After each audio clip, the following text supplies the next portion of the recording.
Gostaria que você estivesse em pé, para que nós pudéssemos louvar o Senhor. Vamos louvar para ouvirmos a palavra de Deus nessa noite. Aleluia. Em tuas mãos, Senhor.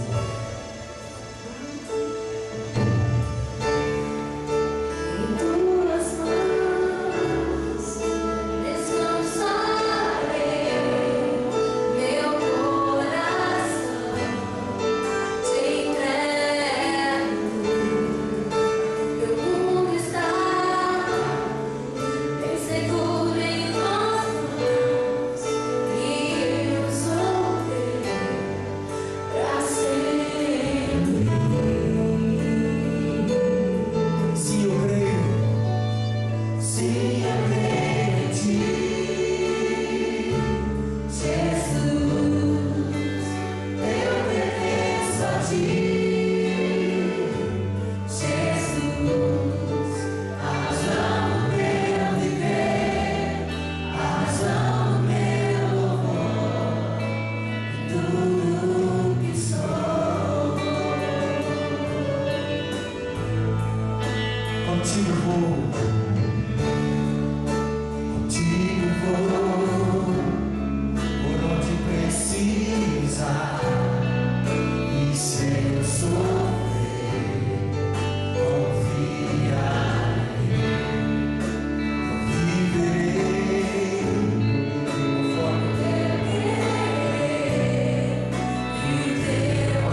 das Crônicas, segundo livro, capítulo 20, nós vamos ler alguns versículos.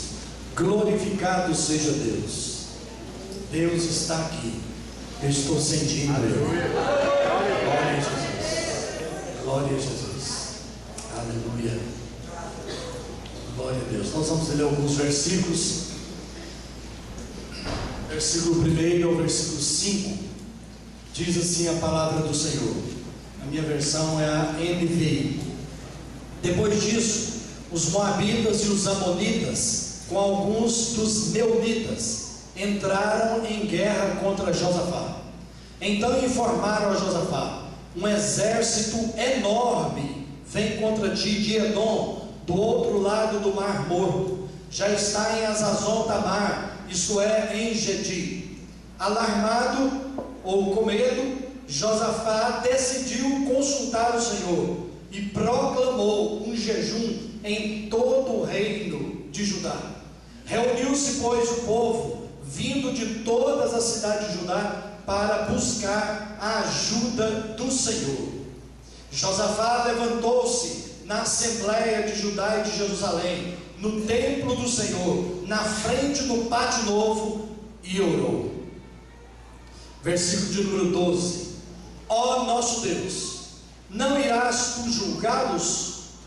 Ele está orando acerca daquelas 3 nações que vinham contra eles. Não irás tu julgá-los? Pois não temos força para enfrentar esse exército imenso que vem nos atacar. Não sabemos o que fazer, mas os nossos olhos se voltam para ti.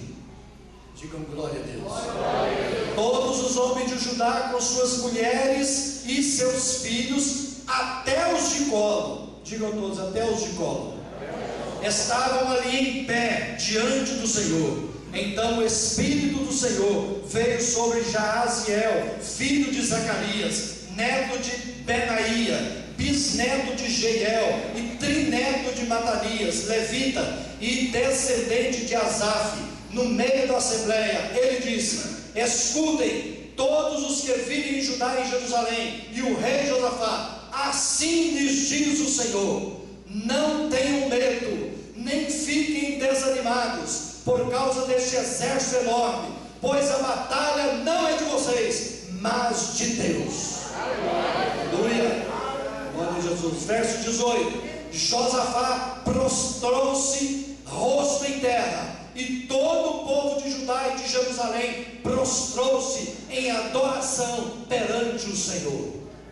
Verso 21: depois de consultar o povo, Josafá nomeou alguns homens para cantarem ao Senhor e o louvarem pelo esplendor de sua santidade, indo à frente do exército, cantando: deem graças ao Senhor, pois o seu amor dura para sempre.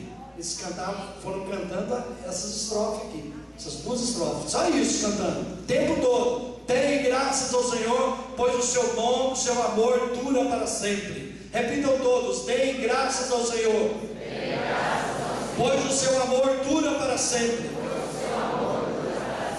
Verso 22 e 23: quando começaram a cantar e a entoar louvores, o Senhor preparou emboscadas contra os homens de Amon, de Moabe e dos montes de Seir, que estavam invadindo Judá, e eles foram derrotados. Os amonitas e os moabitas atacaram dos montes de Seir para destruí-los e aniquilá-los.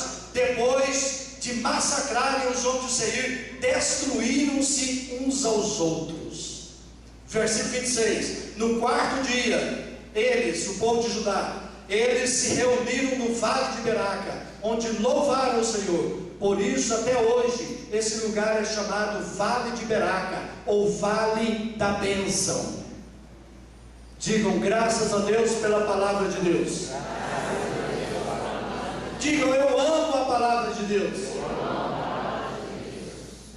Queridos, a Silvia, a irmã Silvia, que canta aqui no Ministério de Louvor, antes de um louvor ela começou a dar uma palavra.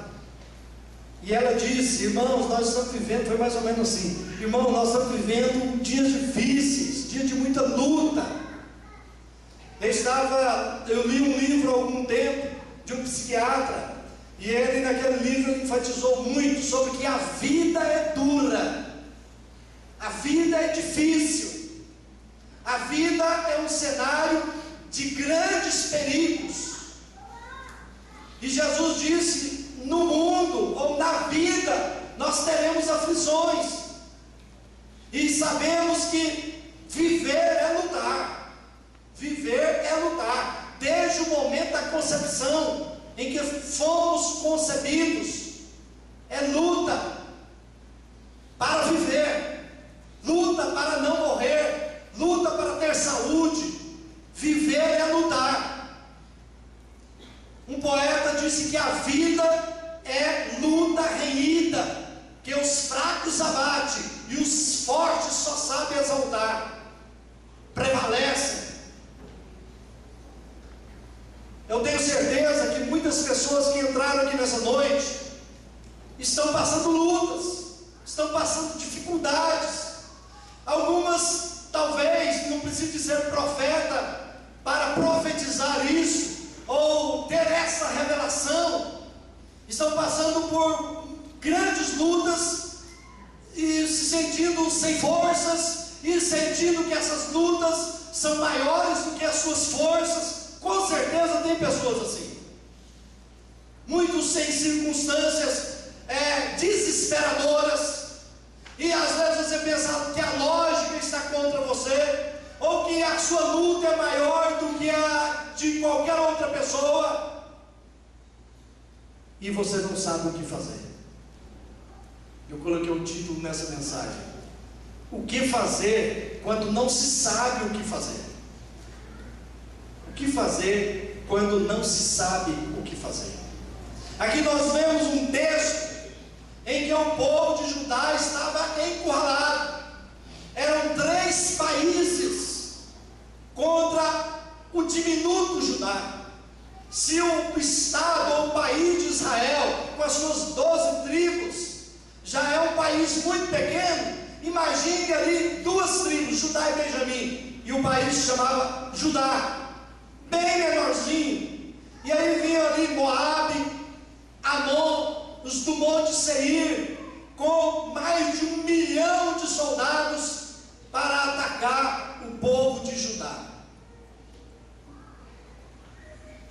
E a derrota seria inevitável, humanamente falando. Não havia sinal de esperança. Amados, e muitas vezes nós, como eu disse, passamos por circunstâncias assim. Quando você não vê saída, é aquele jargão antigo: ficamos num beco sem saída. Difícil, mas qual a receita para a vitória? O que fazer quando não se sabe o que fazer? Nós temos a resposta nesse texto. Nós temos a resposta neste texto. Então, a receita, nós vemos nos versículos 3 ao 12. A primeira receita, são apenas 2 receitas. A primeira é oração. Digam: oração. Porque na realidade todos nós oramos com mais frequência, com mais calor, com mais vibração, com mais fervor, quando nós estamos em luta, quando estamos passando por dificuldade, quando estamos passando por tribulação. Mas nós devemos entender, como servos de Deus, como igreja de Jesus Cristo, que as provas, as tribulações pelas quais nós passamos, as quais Deus permite, elas não vêm para nos destruir, mas Deus permite que essas tribulações venham para que dobremos o nosso joelho, para que nós nos humilhemos diante dele, para que nós o busquemos. Para isso Ele permite as lutas. Ele permite as provas, Ele permite as tribulações. Então surge a pergunta: quando devemos orar? A primeira, nós vemos aqui no texto: quando o inimigo nos ataca. Josafá convocou toda a nação para orar, para humilhar diante de Deus, para buscar a presença de Deus, na hora do perigo, na hora do cerco, na hora da ameaça. E quando ele nos ataca no nosso contexto de igreja, muitas vezes com difamação, muitas vezes com mentiras, muitas vezes com perseguições, muitas vezes Deus permite o inimigo fechar portas no trabalho, ou perseguição lá no trabalho. Enfim, surgem muitas lutas no nosso contexto, assim. E às vezes a gente fala: meu Deus, mas por que comigo? Por que está acontecendo isso comigo? Saiba de antemão que Deus está provando a sua fé, que Deus quer moldar o seu caráter, que Deus quer fazer você crescer no conhecimento dEle. Por isso Ele permite as lutas, as provas, as tribulações, para que nós dobremos o nosso joelho diante dEle. Quantas lutas das famílias, quantos filhos rebeldes, quantos maridos que não querem dar ouvido à palavra de Deus. É momento, ou são momentos, ou são horas, dias, semanas, meses e anos, que Deus nos chama para orar, que Deus nos chama para dobrarmos o nosso joelho diante dele. Você está entendendo? Diga amém. Amém. Glória a Deus, glória a Jesus. Agora, amados, o diabo, o inimigo, ele só ataca quando nós estamos orando, quando nós estamos fazendo a vontade dEle, quando nós estamos nos esforçando para agradar a Deus. Só são atacados os que estão indo para o centro da vontade de Deus, os que estão no caminho que se chama Jesus, os que estão querendo Deus, os que estão querendo Jesus, os que estão querendo realmente agradá-lo. Aconteceu isso com Josafá. Se você estiver com a sua Bíblia aberta, olhe por favor, lá no capítulo 17, a partir do verso 1. Olha o que diz aí: Josafá, filho de Asa, foi o seu sucessor e fortaleceu-se contra Israel. Posicionou tropas em todas as cidades fortificadas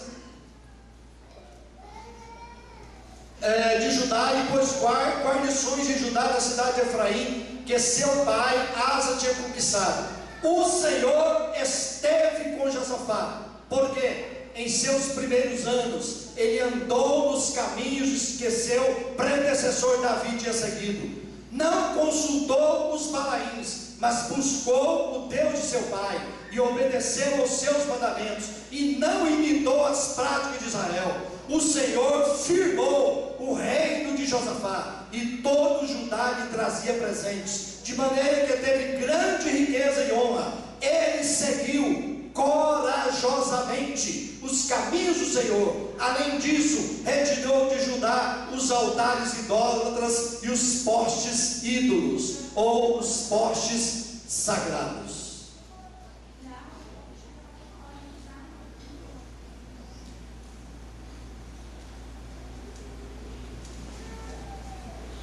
Então, amados, olhem para mim, por favor.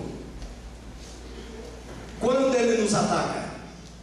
Quando estamos fazendo a vontade de Deus. Aquelas pessoas que não estão fazendo a vontade de Deus, que não estão seguindo o Senhor, que não estão obedecendo a sua palavra, que não estão servindo de coração íntegro, o inimigo não se preocupa com essas pessoas. Não se preocupa, porque eles estão fazendo a sua vontade. Mas aqueles que estão no centro da vontade de Deus, aqueles que estão buscando ao Senhor, aqueles que querem realmente servi-lo de todo o coração, como serviu Josafá, a esses o inimigo incomoda. Queridos, eu particularmente quero sempre ser incomodado pelo inimigo. Não quero brincadeira com ele não. Não quero negócio com ele não. Não quero fazer a vontade dele não. Pode se levantar contra mim. Porque maior aquele que está comigo, maior aquele que está com você, do que todo o inferno junto, amém? Amém. Glória a Jesus. Então quando devemos orar? Quando o inimigo nos ataca.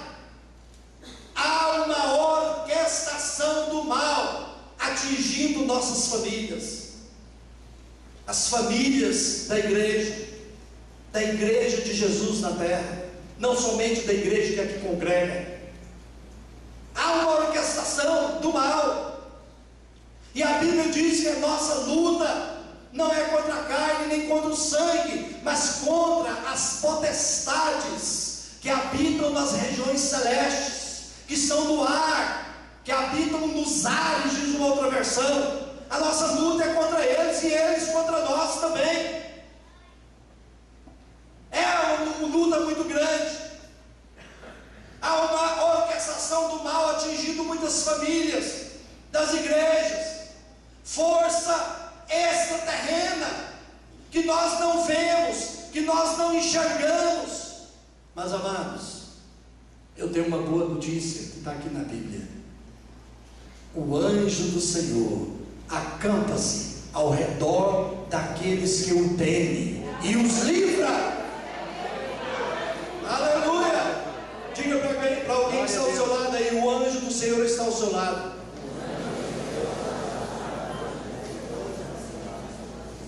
Mas amados, vejam bem, o mundo está invadindo as famílias, está invadindo a igreja. Nesse congresso da CEPAL, eu ouvi um pastor falando lá assim, que alguém disse para ele o seguinte: pastor, eu ouvi um pregador dizendo que foi no mundo procurar a igreja e não encontrou, e foi na igreja procurar o mundo e o achou, porque o mundo está invadindo as igrejas, ou a igreja de Jesus. Há um cerco perigoso, há um cerco espiritual perigoso, porque a Bíblia diz que o diabo, nosso adversário, anda em derredor, querendo nos tragar. Esse cerco, ele anda ao derredor. Nós precisamos orar, precisamos buscar a Deus, precisamos nos humilhar na presença do Todo-Poderoso.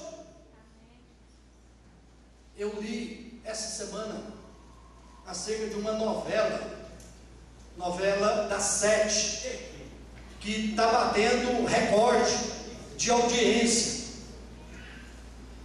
Eu nunca vi essa novela, mas eu estou achando que é uma que eu li a respeito dela, que fala de umas atrizes que estão trabalhando como prostituta. Eu não sei se é essa mesmo. Essa da 7? Não se entendeu falar, não.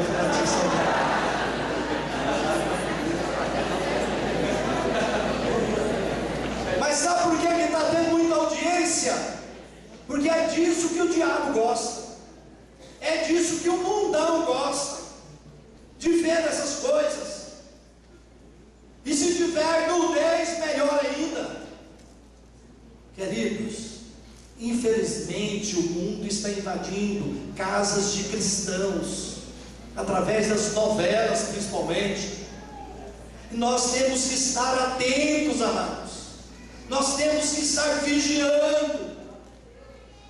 Porque se nós orarmos, se nós buscarmos a presença de Deus de todo o nosso coração, nós não vamos ter nenhum desejo de ver essas porcarias. Nenhum. Porque se nós orarmos de verdade, se nós investirmos tempo na oração, nós não vamos ter tempo para essas coisas que podres, para essas coisas sujas, para essas coisas que são idealizadas lá no inferno. Nós vamos ter mais tempo para Deus. E é isso que Deus quer.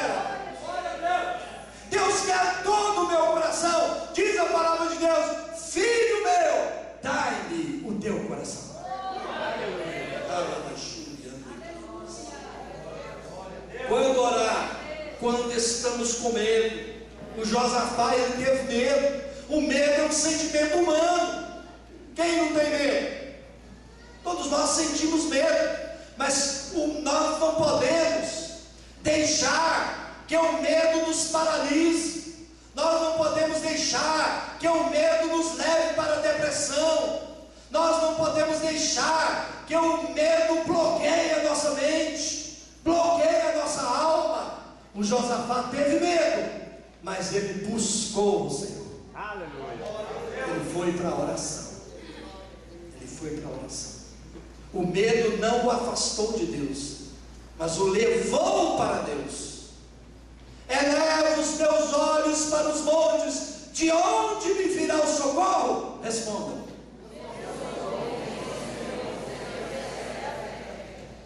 Eleva os olhos para os montes, para as dificuldades, para as perseguições, para o mundo de pecado. Eleva os meus olhos para todas essas coisas. O meu socorro vem do Senhor, que fez os céus e a terra. Aleluia! Glória a Deus! Aplaudam o Senhor.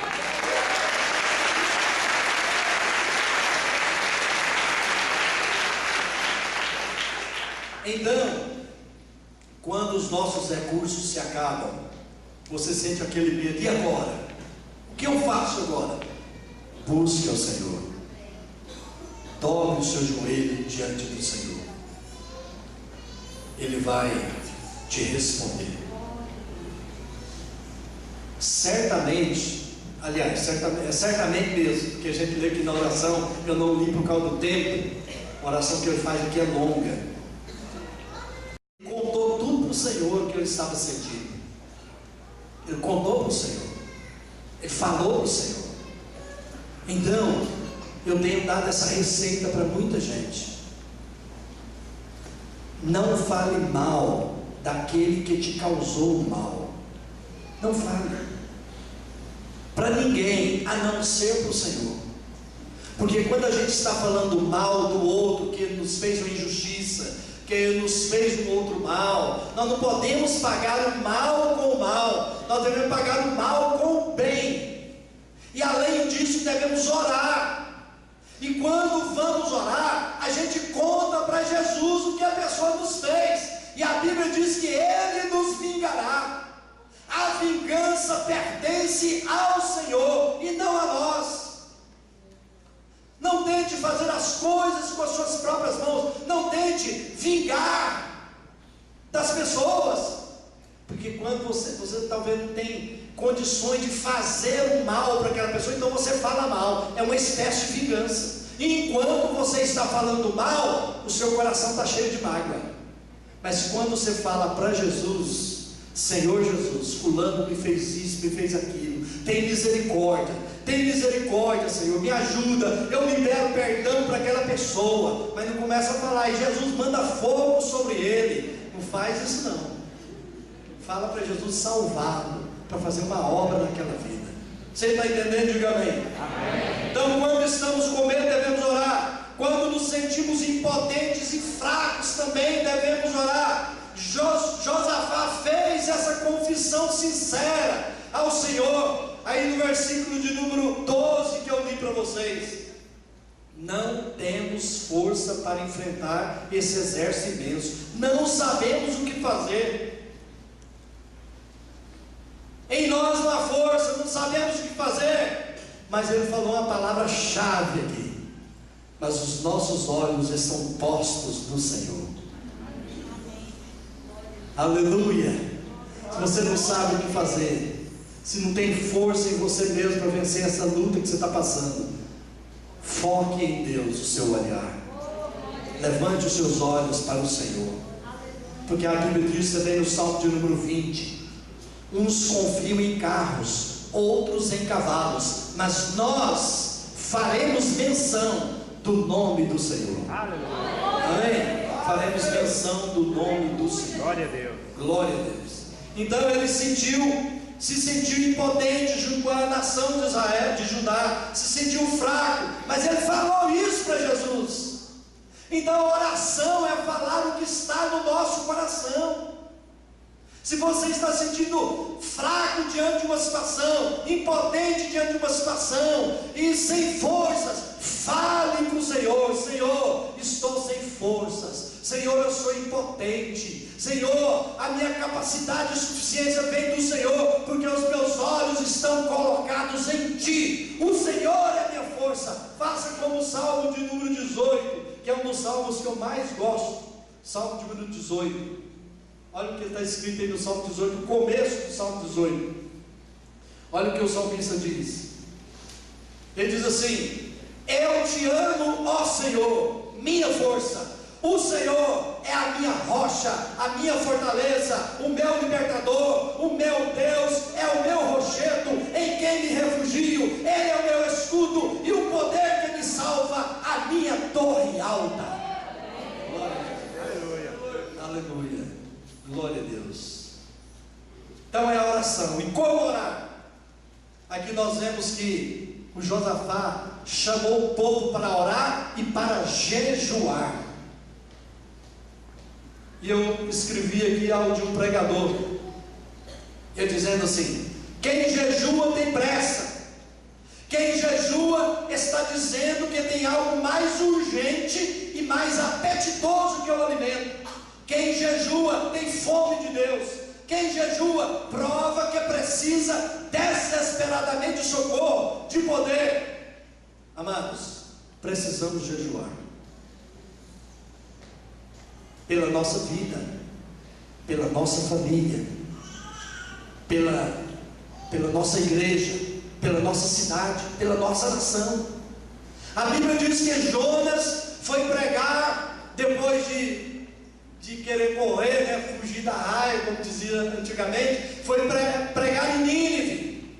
Nínive era uma cidade muito grande para aquela época, tinha 120 mil habitantes, gastava 3 dias para percorrer toda a cidade, e ele foi pregando por toda Nínive: arrependei-vos, porque senão o Senhor vai destruir toda essa cidade, arrependei-vos. E quando ele começou a pregar, sabe o que aconteceu?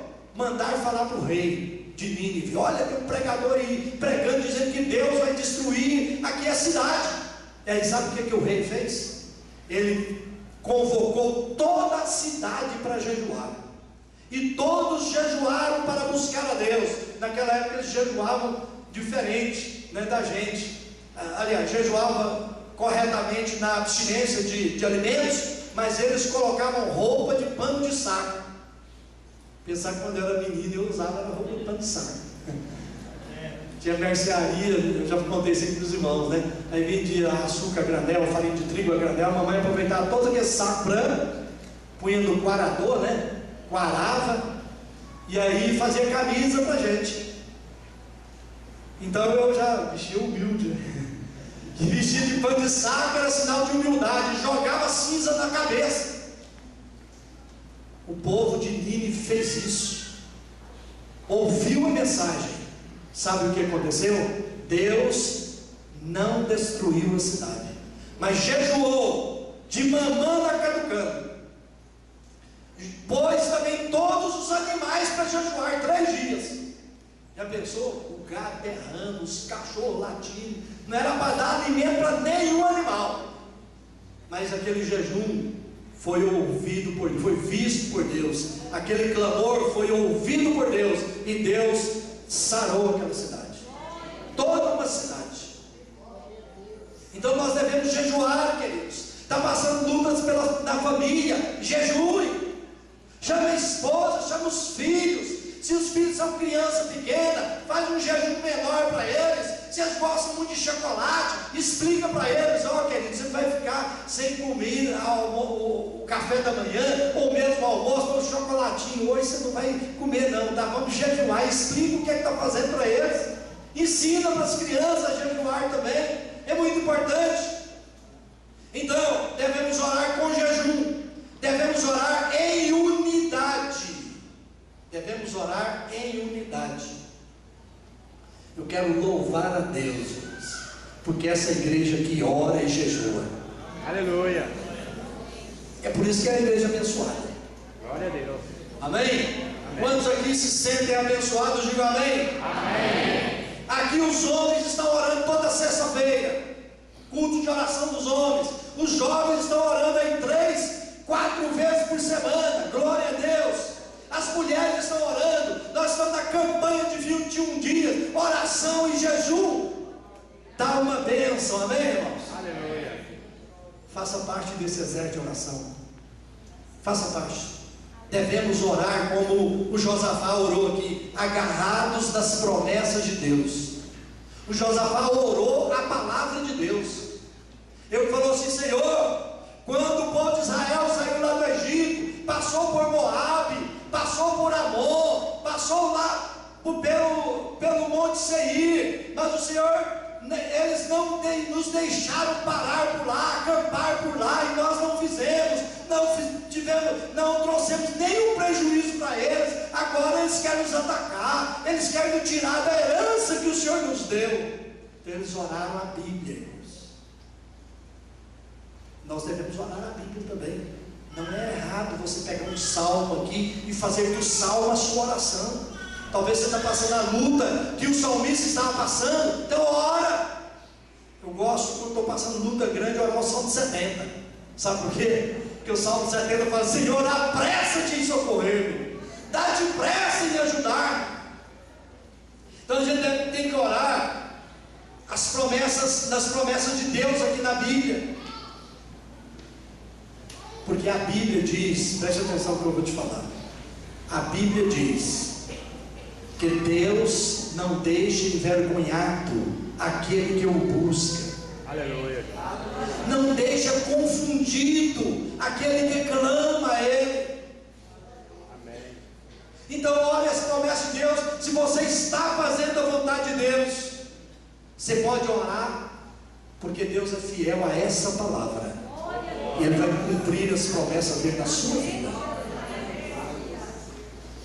Amém? Amém. Mas se você está querendo só as bênçãos de Deus e não está procurando fazer a vontade dele, pode esquecer. Não é pensar assim: Deus é gracioso, é maravilhoso, eu estou indo nas baladas, eu sou fã das novelas, eu sou fã do rock, não sei o que, daquelas músicas mundanas e tal, mas Deus é muito bondoso, Ele vai me dar as bênçãos. Isso aqui está escrito diferente. Está escrito assim: se o meu povo, que se chama pelo meu nome, se humilhar e orar e me buscar e se converter dos seus maus caminhos, então eu ouvirei do céu, sararei a sua terra e perdoarei os seus pecados. É isso que está escrito aqui. A segunda receita, a palavra de Deus. Receita da vitória, palavra de Deus. Aqui o Josafá convocou toda a nação para ouvirem a palavra de Deus. Ele convocou o povo se reuniu para ouvir a palavra de Deus. 13 a 15, versículos 13 a 15, fala do profeta ali, pronunciando a palavra de Deus, dizendo qual era a estratégia de Deus para eles, os que eles deveriam fazer e o que Deus iria fazer. Então, amados, quando a igreja está reunida e unida, Deus ordena a sua bênção. E diz o Salmo 133: ordena a bênção e a vida para sempre. Digam: para sempre. Sabe por quê, amados? Porque o nosso Deus é o Deus que fala. O nosso Deus fala. Quantos têm ouvido a voz de Deus? Diga amém. Amém. Nosso Deus fala, e Ele fala através da sua palavra. Mas um detalhe que eu achei importantíssimo aqui nesse texto, no versículo de número 15, me parece, versículo de número 15, diz aí o texto: pois a batalha não é de vocês, mas de Deus. Mas não é esse verso, é o verso em que fala das famílias reunidas ali na presença de Deus. Diz aí o texto, qual versículo? 13, versículo 13. Assim, todos os homens de Judá, com suas mulheres e seus filhos, até os de colo, estavam ali em pé diante do Senhor. Olha a importância de nós cultuarmos a Deus em casa com os filhos e trazê-los também para a casa do Senhor, para cultuar a Deus. Muito importante. Amados, quando Moisés foi diante do faraó e disse: olha, libera o povo de Israel para irmos cultuar a Deus no deserto, longe daqui do Egito. E o faraó nada, não deixava. Aí um dia falou: libera o povo. Aí o faraó falou assim: pode ir, mas deixem as crianças. Aí o Moisés falou: negativo. Êxodo capítulo 10, versículo de número 9. Vamos ver o que o Moisés falou para o faraó. Êxodo, segundo livro da Bíblia, se você quiser abrir, capítulo 10, versículo de número 9. Moisés respondeu: temos que levar todos, os jovens e os velhos, os nossos filhos e as nossas filhas, as nossas ovelhas e os nossos bois, porque vamos celebrar uma festa ao Senhor. Aleluia. Escutei um aleluia e um glória a Deus. Aleluia. E tem um outro verso em que Moisés foi insistindo e o faraó falando que tinha que deixar alguma coisa. Ele falou assim: olha, vou levar os jovens, os velhos, as crianças, não vou deixar nenhuma unha aqui no Egito. Glória a Deus. Nenhuma unha. Então, amados, eu achei importante isso, porque ele disse que as crianças de colo e o povo em pé. E ali tinha menino, viu? Porque o povo era frutífero, as mulheres tinham muitas crianças, muitos filhos, né? 12 filhos, era normal, era pouco, 12 era pouco. 15, 18, 20, era muita gente, mas criança de colo. E a mãe ou o pai revezando ali, mas estava em pé na presença do Senhor, em pé cultuando ao Deus vivo. Estavam se esforçando na presença de Deus, porque estavam atentos, abertos, sedentos de ouvirem a palavra de Deus. Glória a Deus. Glória a Jesus. Porque a palavra, ela é a espada do Espírito. Por ela nós cremos, por ela nós vivemos, por ela nós somos sustentados. Ela é alimento, ela nos guia, ela nos lava, ela nos santifica, ela nos ajuda, ela nos orienta, porque é a palavra de um Deus vivo e verdadeiro que cuida de nós e que fala conosco. Digam glória a Deus. Glória a Deus. E quando andamos pela palavra, não importam as circunstâncias, não importa.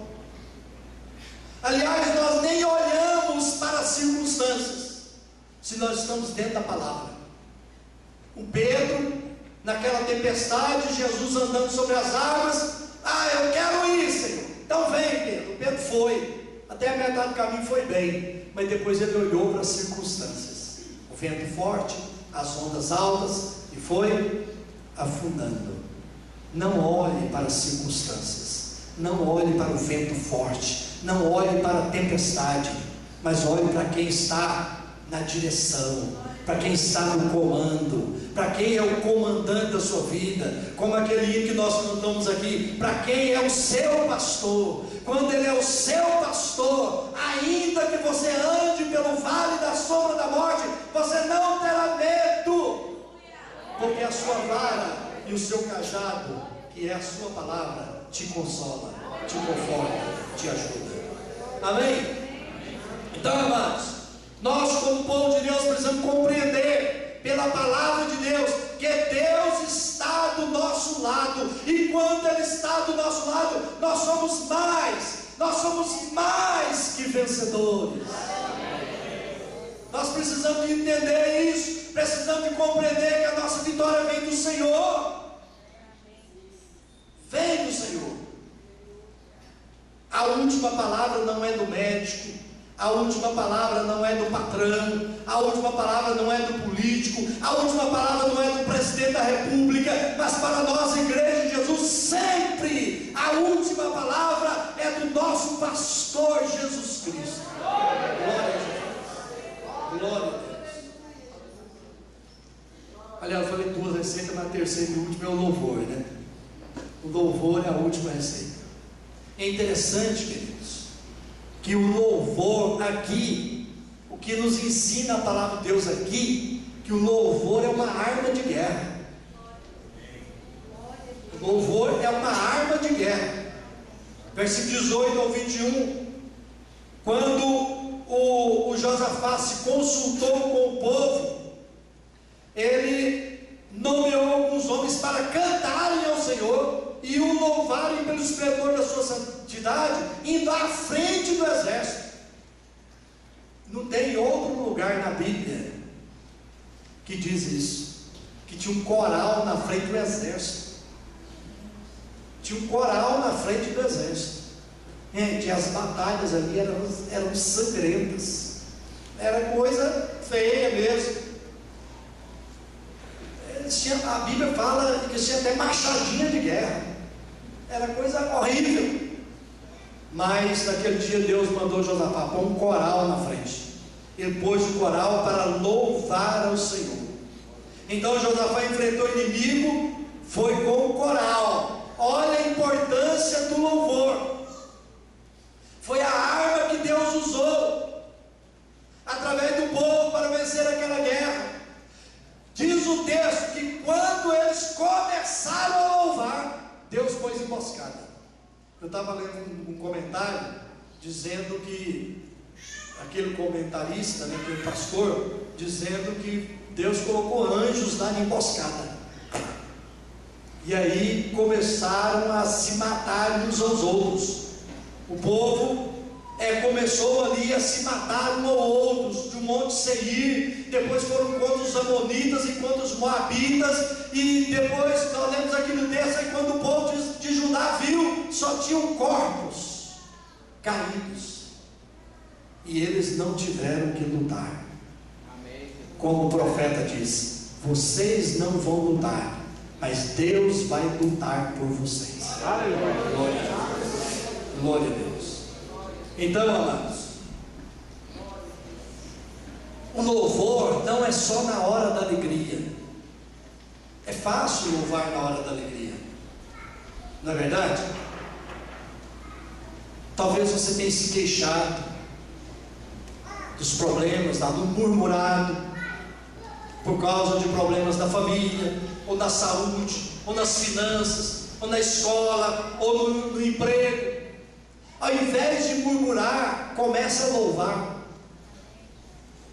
Começa a louvar por causa daquela professora chata. Começa a louvar por causa daquele patrão que está sempre pegando no seu pé. Começa a louvar por causa daquele vizinho barulhento. Começa a louvar a Deus. Começa a louvar a Deus pelo seu marido, que ainda não é crente e que muitas vezes fica pegando no seu pé.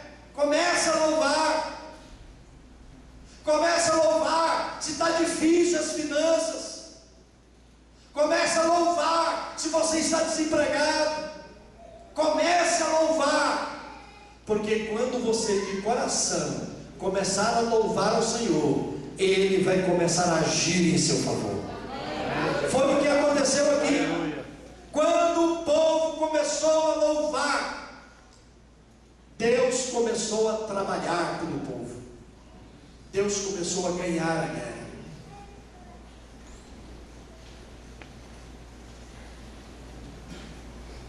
Olhe para mim, por favor. O que o Jó disse depois que a mulher dele o mandou amaldiçoar a Deus? Ele disse assim: o Senhor Deus deu, o Senhor tomou. Bendito seja o nome do Senhor. É difícil louvar nessas horas, mas a Bíblia nos manda louvar nessas horas. Tem um ditado antigo que diz: quem canta seus males espanta. Quem canta seus males espanta. Não é versículo da Bíblia não, viu gente? Mas é uma verdade. É uma verdade.